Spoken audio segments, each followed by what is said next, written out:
Welcome to Anonymousaurus podcast. I'm your main host, 0215. Today we have a mental health podcast brought to you by Zero. Thank you very much for tuning in, and we hope you enjoy the show. And today we have TheRedComet. So TheRedComet.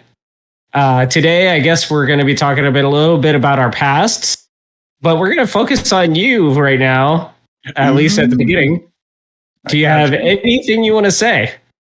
I'm excited to be on this podcast, so whatever comes up, I'm gonna. Like I said, I have nothing to. I'm just gonna go all out, man. That's all I'm gonna do. We're gonna go ahead and hand it over to TheRedComet. So I know mental health is definitely important for sure, just because I've dealt with it. So I can give you examples. I've had moments where I called off work a bunch of times, mainly because of mental health. And hell yeah, dude! Yeah. Oh my goodness! Like I work at a phone company, and it's just like there are times where I'm just kind of meh here and there, but so far it's getting better, so I'm happy about that part. But that's good. It's funny too because I was applying at Target and I didn't get the job, so that was a little bit of a bum situation. But it's okay. Was that recently, or? Yeah, that actually just happened today. Oh, what was it for? It was for a merchandise lead position. Oh, okay. Yeah. So, and did they say why? No. So I had two interviews. There was it's called Hire View. And they send you an email at first. You have to, so it's an interview that you have to do online first.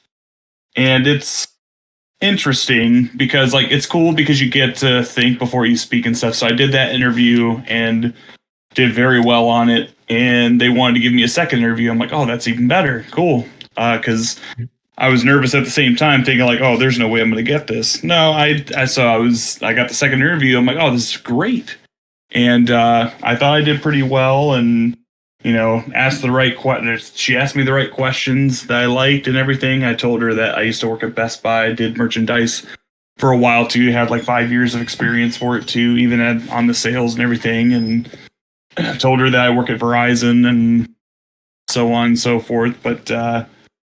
I thought I did good, but I guess someone did better than me. So, oh well. So, what does merchandising do, especially for the lead at Target? So it's kind of like when I was working at Best Buy, because I used to. Oh damn it! I remembered someone I worked at Smith Dairy for a little bit, and then I went back to Best Buy, and because I was like, it was fucking miserable, dude. I couldn't deal with it. I was like, dude, I'll tell you one thing, like factory work, I hate to death, dude. I swear that made my mental health worse, especially because it got to the point where I was just like, dude, I don't even know if I want to work anymore. But when I got back from Smith Dairy, I was called the milkman for a while. That was pretty fucking funny. That's great. Yeah, right.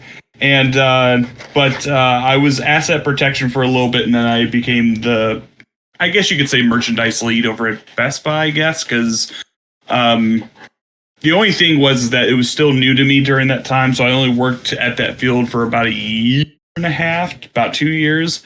And the only thing you're really doing at Target, to answer your question, though, is that you have to do planograms. So you have to make sure to set the demos up. So it's something like I did at Best Buy. So like you set the demos up. For like TVs, like toys and all that stuff. Other than setting up demos, you're still stocking and everything too, unloading trucks. Like they're not big trucks, which is nice too.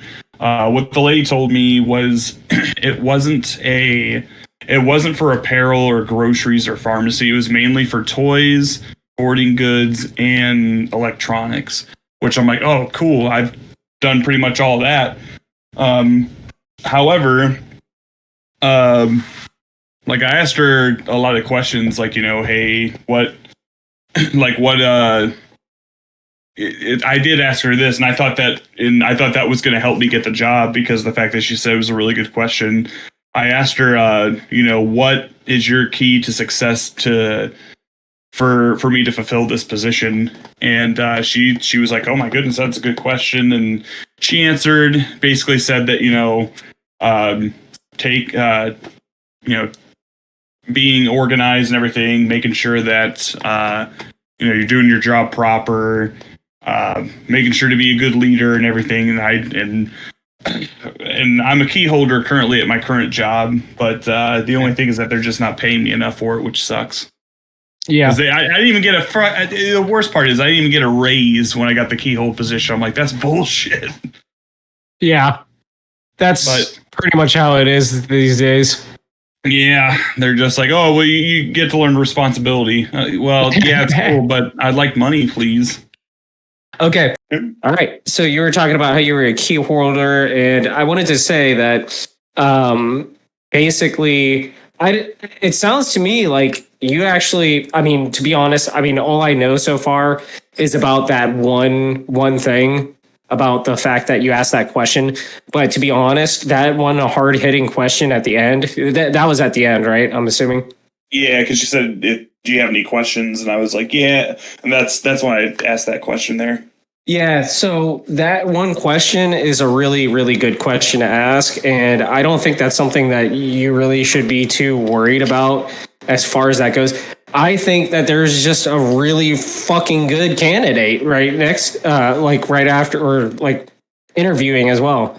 But my assumption is probably someone from Target that they knew that worked hard and everything too. So I mean, I could respect that too. Yeah, that totally makes sense because yeah, that those are always rough. They usually like to try to get outsiders, but like, whenever it's like a leadership position, I feel like they almost always promote internally. Yeah. It's so rare that they don't. No, that's totally understandable. Yeah, that's what I thought too. Because when I woke up this morning, and I'm like, oh, did I get any calls? I'm like, no, I didn't get a call.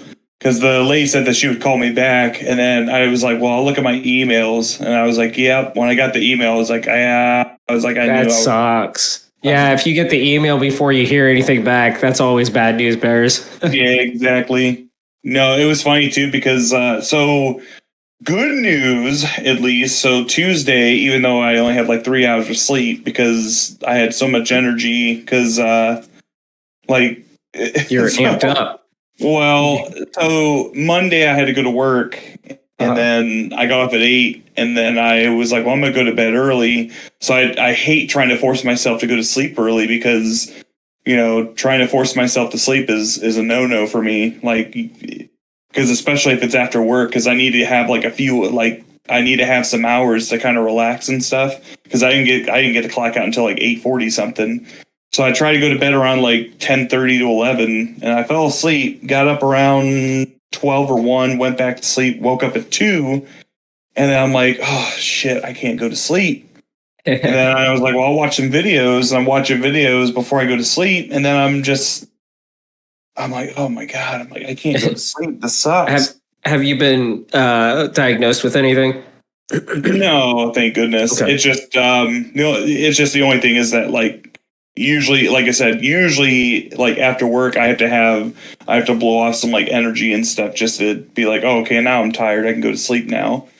But no, I've been sleeping good now. But Tuesday was nice though, because even though I had lack of 3 hours, basically only 3 hours of sleep, I did get to go to the Cleveland Brown Stadium for a meeting, which was really cool. Oh, that's cool. And I got to meet Don. What was the meeting? It was so my job has a partnership with the Browns, so that was really cool. Oh shit! So that's a nice thing. And then I got to meet Donovan Peoples-Jones. That was really cool too. Got to take a picture with him. Got to take a picture with the mascot Chomps, which I could tell you a little story about that a little bit later. Okay. Not the Chomps things, but my childhood. And then we got to take pictures at the Cleveland Brown Stadium, like before they put all the paint on and stuff. That was really cool. Oh shit!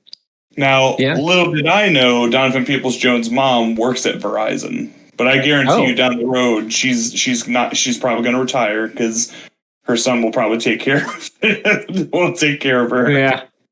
Yeah, definitely. He's got to be making bank. You could probably even look that up. Yeah, he's still on the rookie contract, so I think this is like his last year. But I guarantee you we'll re-sign him though, because like he's not bad at all. He's a pretty good depth person. But beside the point, no, it was real cool because I've come to the realization, like with mental health, like if something good happens, like you're always like, oh, I want it to continue to happen, and then if something you're just like, oh my god, like this sucks, because like don't get me wrong, I love my job. It's just there's so many changes, and it's worrisome sometimes, and I feel bad for my wife too, because the fact that she hates her job too. So I get that as well, because I've worked at certain jobs I hated. So that actually I can relate to a lot of what you said there, because just in all total, because recently I've been really bad at keeping jobs.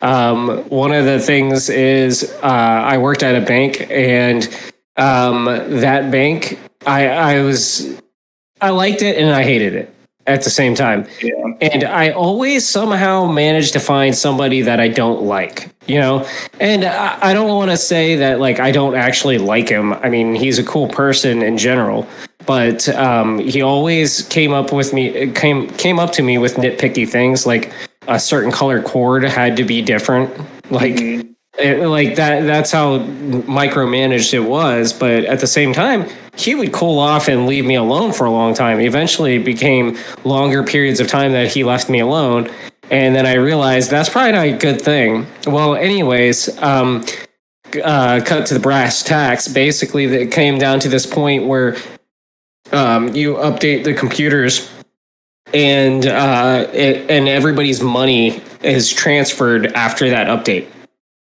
So it's a repetitive, really boring process. And there was a certain point where the last day that I worked there, I pushed, like I went through the system, and like I was waiting for the updates to go through. There were some issues because we were implementing a new system. So I called up, which is maybe I shouldn't even mention that name. I called them.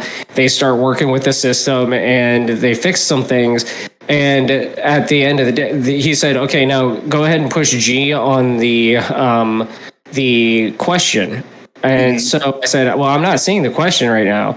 And then he said, "Okay, well, let me try to push it out on my end." And so he was trying to give it a G. It wasn't working. And then finally it went through, and a message popped up on my screen. And I thought, oh, well, I'll just push G. And then I hit push G, enter. And then I said, yeah, I pushed G on the question that I thought I missed.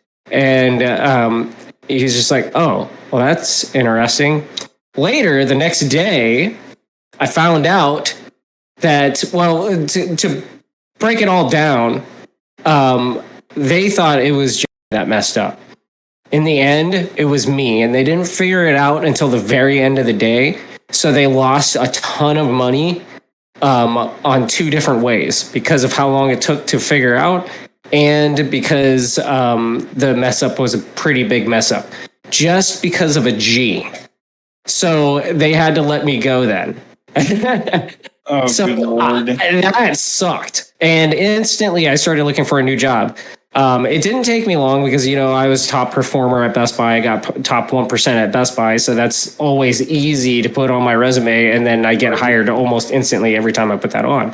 Well, I go to that next job, and I'm not going to mention the name of it. It's a pretty big company.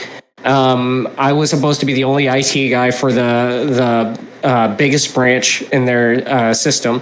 The only one at the branch, other than, of course, net admin, but they did a completely different job than I did. So I get bogged down with a lot of work from people trying to, and this was a factory. And so since it's a factory, they have shit breaking all the time. And I have to, and they had backdated broken stuff. So I had to try to fix everything. Plus, they were getting onto my ass about being on the computer, trying to get on the computer more and trying to check emails and trying to do all that shit. In the end, I couldn't concentrate on anything. They let me go because they said it was a performance based thing, but I think it was because they just have too much stuff going on. And I don't think, realistically, I don't think anybody could fulfill that role. However, that did a number on my mental health because they noticed something in me that I don't think them and the bank noticed something about me, and they were trying to indirectly tell me, like there's something wrong. You're forgetting stuff a lot. You forget all the time. Why do you keep forgetting things? And I'm just like, why is this? So I was broken down, like absolutely broken down to like the absolute bare, like human being, like there was almost nothing left because of how distraught I was about everything. So I'm trying to figure out how I could go from top performer to absolutely shit. And so I went through therapists, I went through psychiatrists, and it turns out that I more than likely have bipolar or BPD or something like that. They didn't fully diagnose me yet, but they did diagnose me with anxiety, depression, PTSD, and mania. So get this. Mania is a fucking crazy experience, dude. It's so crazy. Like, and when I realized what mania is, things started making a lot more sense. Like, you get everything. Like, you get all of the emotions just in such a short period of time. I feel like mine's triggered in some sort of way, but it's supposed to go in cycles. So this is what doesn't make any sense. I started talking to this lady, and I started getting anxious. I have abandonment issues too. They were diagnosing me with that too. So like anytime somebody doesn't talk to me for a certain period of time, and it can be a short period of time before I start getting really a lot of anxiety and having panic attacks. And so like I freak out. And so I start messaging more and more and more and more. And I'm like, I gotta stop. Why do I do this? And finally, I went, she just kind of drifted off. And then I got depressed. And then all of a sudden, out of nowhere, for no reason at all of a sudden I got real happy. And I'm like, why is that? And then I got real depressed again. And I thought when I got happy, wasn't that it for the depression? No, I got depressed again. And then it went, and then all of a sudden after that, my emotions went insane. Like, I don't usually get angry or anything like that, but it's usually a fluctuation between like really depressed, anxious, and believe it or not, hypersexuality. Right. So like that one's the craziest one and the most guilty one, because it's like I get these urges that I'm just like I gotta stop. I'm like, I gotta stop. This is fucking insane. But in the end, it turned out to be somehow ironically good, because all of a sudden, out of nowhere, after I figured all of this crap out, and started realizing what was happening, I had tons of ladies starting to hit me up. And I was like, what in the world? What did I do differently to start getting like a bunch of these ladies just start talking to me? And I'm like, but yeah, and like, it's only talk, but like, so every once in a while I'll get one that I'm just like, man, this is a good lady. And then all of a sudden my hypersexuality hits in and I'm like, oh my God, I'm fucking insane.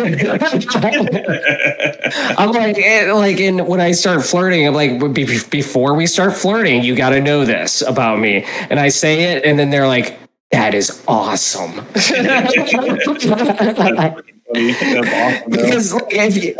it's so weird, because before, if I would just do that, they would be like, you're a freak. But now that I say that to them, they're like, oh, that's hot.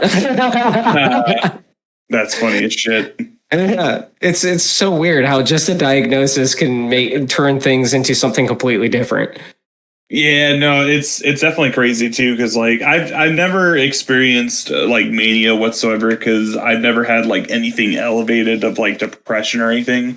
Now, I'll admit sometimes I'll get depressed over some little things, which I so I haven't.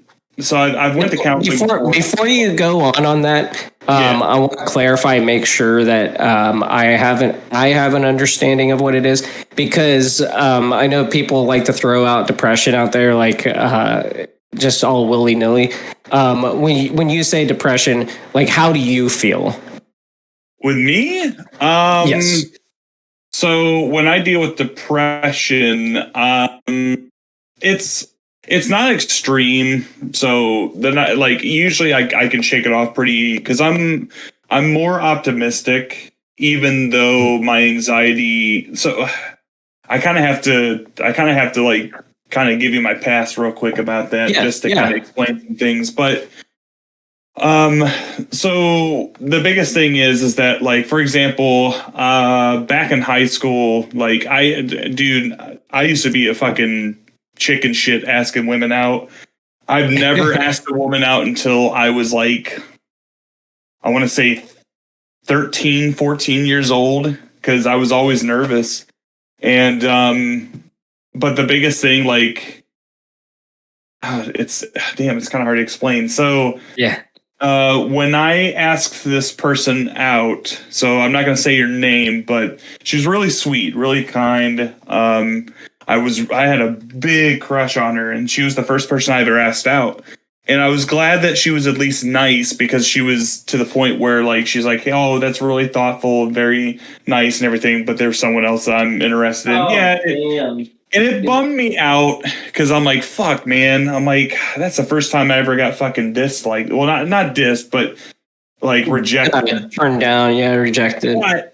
But the thing is that it didn't make me like it didn't make me depressed. Like I was a little bit down. Like, I mean, but I was to the point where I'm just like, fuck. And like I cried a little bit, but then I was like, you know what though? She was being nice about it. So I can't. So it kind of went like, okay, it's whatever. It took a few days for me to kind of get over it and everything, because it felt awkward when I went back to school, and like, because like I didn't want to talk to her for a little while because I didn't want to make it awkward and everything. But then like maybe like a week later, everything was fine. So I'm like, okay, cool, we're good.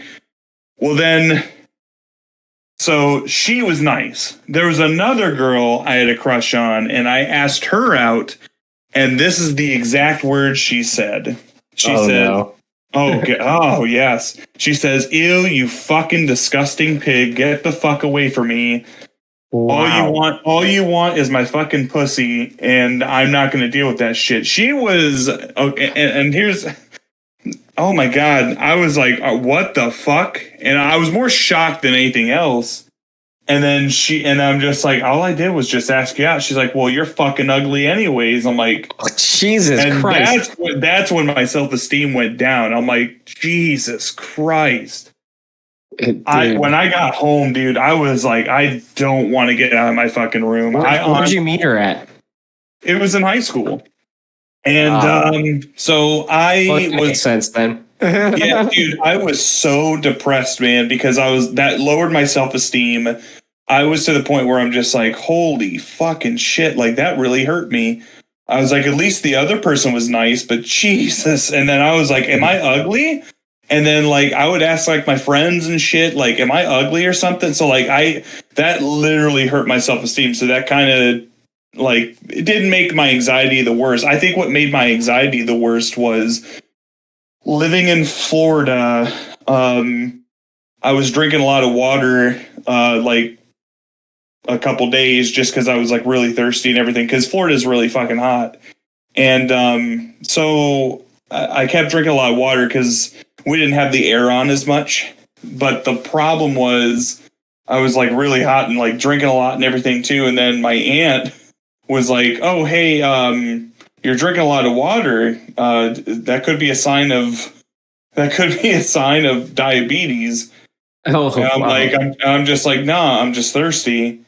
And then I was like, you know? I was like, I'm just really thirsty. Like, that's all I want. And then I started sitting down and stuff, and then like a couple days later, my foot like starts like getting like felt numb and stuff. I'm like, oh shit. I'm like, oh shit. I'm like, that's a fucking sign of diabetes and everything. So I'm like, fuck, dude. And I'm like freaking the fuck out. The only reason why my foot was numb was because I sat on it when I was sitting on my chair. Wow. I'm like, are you? And then it's getting to the point where I'm just like, fuck, I need to go to the hospital. And then my uncle was getting off of work, and I was like, hey, can you take me to the hospital? I didn't. I asked him to pick me up from the hospital. I took a cab because I didn't know that there was like a bunch of Ubers and stuff like that. I was like, I kind of want to hurry up and get this taken care of. So I went to the hospital. Worst fucking experience of my life because of the fact that literally there was a guy that was bleeding and like in the waiting room, in the emergency room. And I'm thinking, dude, this guy needs help. This guy's crying for fucking help. And it's not like he's bleeding from the stomach or anything, but he has like, I don't know if it was like trauma in the head or something, but you could tell that he was bleeding pretty badly. And then I'm just like, this fucking hospital sucks because why the hell are they putting this guy in the waiting room while he could use some, help? Well, then I go in the emergency room just because I'm freaking out and everything because I haven't been to like shit. I haven't been to a physician for a very long time, ever since I was like maybe 18, because that was the last time. Because I was, well, I could tell the story about that later. But anyways, this hospital is so terrible because they were like, I was like, hey, is there any way I could get like blood drawn or anything? I've never done this before, and they're like, what's going on?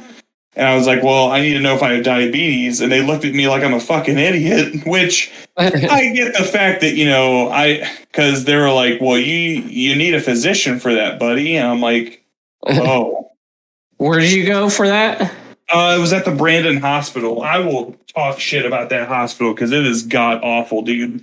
The Brandon Hospital in Florida fucking sucked. I don't care if fucking someone from work from Brandon Hospital listen to this, they fucking suck.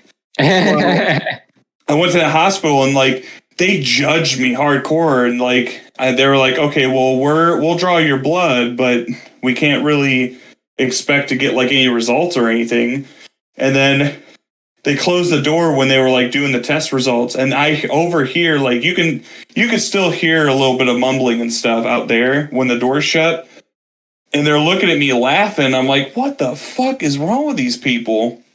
So like that even made so like that's when my anxiety was like, are you fucking kidding me? Like so I wouldn't say I get like depressed constantly or anything. So it's not like I don't think I have a major wave of depression. The only time I ever got really depressed was there's been a few times I got depressed. There was one time, I will say this, I almost killed myself at one point. Okay. And that would be depression then. Yes. For sure. I think the main reason being, so that was the heart, like, so there was a point, there was a lot of things that were in my mind because, so let me kind of rewind to my childhood real quick here. So I grew up with 1 second. Oh, gotcha. I just want to clarify something. So I'm not saying that you weren't depressed at any of those times, especially since you almost killed yourself at one point. I would assume that point you were probably definitely depressed. But just to clarify that depression, the difference between depression and really, really fucking sad, like an all-time low, the difference between those is that when you're at a really, really low, you can shake it off and you can kind of like try to move on. But depression is where you don't want to move out of bed, or you get lethargic. You don't want to do anything. You lose interest in like some of your like all of your hobbies, really. And then you just don't want to do anything. And it's just really, you feel like the biggest dumpster fire in the world. And there's like nothing you can do to get out of that depression. That is what depression really feels like. It's just like, you don't want anything to do with anything.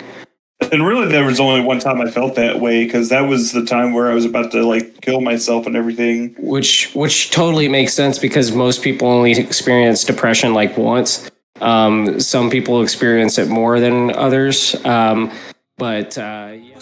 This is part 1 of 2 in the mental health series for The Red Comet.